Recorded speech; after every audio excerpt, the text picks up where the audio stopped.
आज की वीडियो में हम जानने वाले हैं जब हमारी गेहूं की फसल 60 दिन से लेकर 100 दिन की हो जाती है तो ऐसी अवस्था में हमें कैसे देखभाल करनी चाहिए, कौन कौन सी खादों का इस्तेमाल करना चाहिए जिससे हमारी गेहूं की बालियां लंबी आ सके, गेहूं में हमें ज़्यादा दाने मिल सके, गेहूं की लंबाई मतलब बालियों की लंबाई बढ़ सके, बालियों की मोटाई बढ़ सके, हमें अच्छी और ज़्यादा पैदावार मिल सके। तो इसलिए हमें लगभग 60 से 100 दिन तक कौन कौन से ज़रूरी काम करने हैं, कैसे हमें गेहूँ की देखभाल करनी है, कौन कौन सी खादों का इस्तेमाल करना है, इस विषय पर तमाम जानकारी आज की वीडियो में हम आपको देने वाले हैं। चैनल पर नए हैं तो फार्मिंग विद SRJ चैनल को सब्सक्राइब करें। कोई सवाल कोई सुझाव हो नीचे कमेंट करें और वीडियो को लाइक शेयर करना मत भूलिएगा। सबसे पहले क्या करना है, सबसे पहले अगर आपकी गेहूं में पीलापन दिखता है तो पीलापन को आपको हटाना पड़ेगा। पीलापन हटाने के लिए बहुत ही आसान तरीका मैं आपको बता देता हूं। अगर आपकी गेहूं की फसल 50 दिन से ऊपर की है तो 50 दिन के बाद में जब भी आपके गेहूं में पीलापन दिखता है तब आपको इसका इस्तेमाल कर देना है, क्योंकि अब हम कोई भी खादें मिट्टी में नहीं डालेंगे, हम इसका छिड़काव करेंगे, स्प्रे करेंगे। तो यहाँ पे 1 से 2 kg आपको यूरिया डाल देना है। इसके साथ में आपको जो जिंक आता है 33% वाला, इसकी आपको 700 ग्राम मात्रा लेनी है, या फिर 21% वाला जिंक आपको यूज़ करना है लगभग 1 kg, या फिर 12% वाला जिंक आपको यूज़ करना है किसान साथियों लगभग 130 से 140 ग्राम।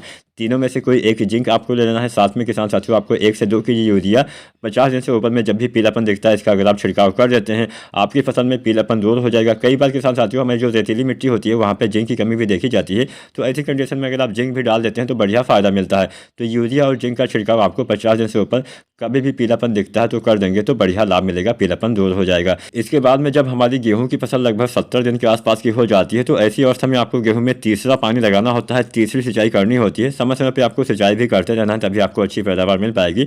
और तीसरा पानी लगाने के बाद में आपको पानी पर विशेष ध्यान देना है, क्योंकि इसके बाद में हमारी फसल गबोट अवस्था में चली जाती है, उसके बाद में बालियाँ बनती है, उसके बाद में बालियाँ निकलती हैं, उसके बाद में फूल आते हैं, उसके बाद में दाने का भराव होता है। तो यहाँ पर ऐसी अवस्था में नमी की कमी हो जाएगी तो उत्पादन में सीधा सीधा असर पड़ेगा। तो 70 दिन पर तीसरा पानी लगाना है, और तीसरा पानी लगाने के बाद में अगर पीलापन दिखता है तो वही यूरिया और जिंक का आपको छिड़काव कर देना है। उसके बाद में लगभग 75 से 80 दिन या 85 दिन तक आपको, या फिर 90 दिन तक, मतलब गेहूं की बालियां बनते समय, मतलब बालियां निकलने से पहले वाली अवस्था लगभग मान के चलिए 75 से 85 या 90 दिन तक आ ही जाती है। जो कि इसमें थोड़ा सा देर में तैयार होती है, इसमें देर में आती है अवस्था, जो कि इसमें जल्दी तैयार हो जाती है उसमें 75 से 80 दिन पर भी अवस्था आ जाती है।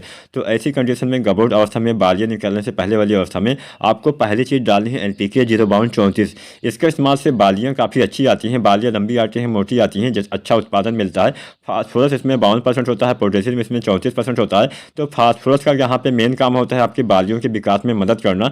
यहाँ पे फास्फोरस एक ट्रांसपोर्ट का काम करता है, बालियों तक सभी तत्वों को पहुँचाने का काम करता है। इसमें पोटेशियम भी होता है, पोटेशियम आपके तने को भी मजबूत करता है, बालियों की लंबाई बढ़ाता है, बालियों की मोटाई बढ़ाता है, जिससे आपकी सभी बालियाँ एक साथ निकलती हैं, एक समान निकलती हैं, जिससे अच्छा उत्पादन मिलता है। कई बार हमारी कुछ बालियाँ लंबी निकलती हैं, कुछ बालियाँ छोटी रह जाती हैं, जिससे उत्पादन में कमी रह जाती है। तो अगर आप चाहते हैं अच्छी बालियाँ निकलें, एक समान बालियाँ निकलें, तो गबोट अवस्था में बालियाँ निकलने से पहले आपको NPK 0:34 डालना है। और NPK 0:34 1 से लेकर 1.5 kg प्रति एकड़ के हिसाब से आपको गबोट अवस्था में यूज़ करना है। और जब आप NPK 0:34 का इस्तेमाल करते हैं तो इसी अवस्था में आपको बोरोन खाद का भी इस्तेमाल करना चाहिए। जो बोरोन आता है 20% वाला, इसके लगभग 100 ग्राम मात्रा प्रति एकड़ के हिसाब से आपको इस्तेमाल करना है। बोरोन के इस्तेमाल से भी आपके दाने का भराव अच्छे से होता है। बोरोन के इस्तेमाल से पोलिनेशन बहुत अच्छे से होता है, परागण बहुत अच्छे से होता है, जिससे समस्त दाने का भराव अच्छे से हो पाता है। तो बोरोन जो आता है 20% वाला, इसकी 100 ग्राम मात्रा साथ में NPK 0:34 1 से 1.5 kg गबोट अवस्था में डाल देना है। अब जब आप इसका इस्तेमाल करें तो साथ में आपको सागर का लिक्विड भी डाल देना चाहिए।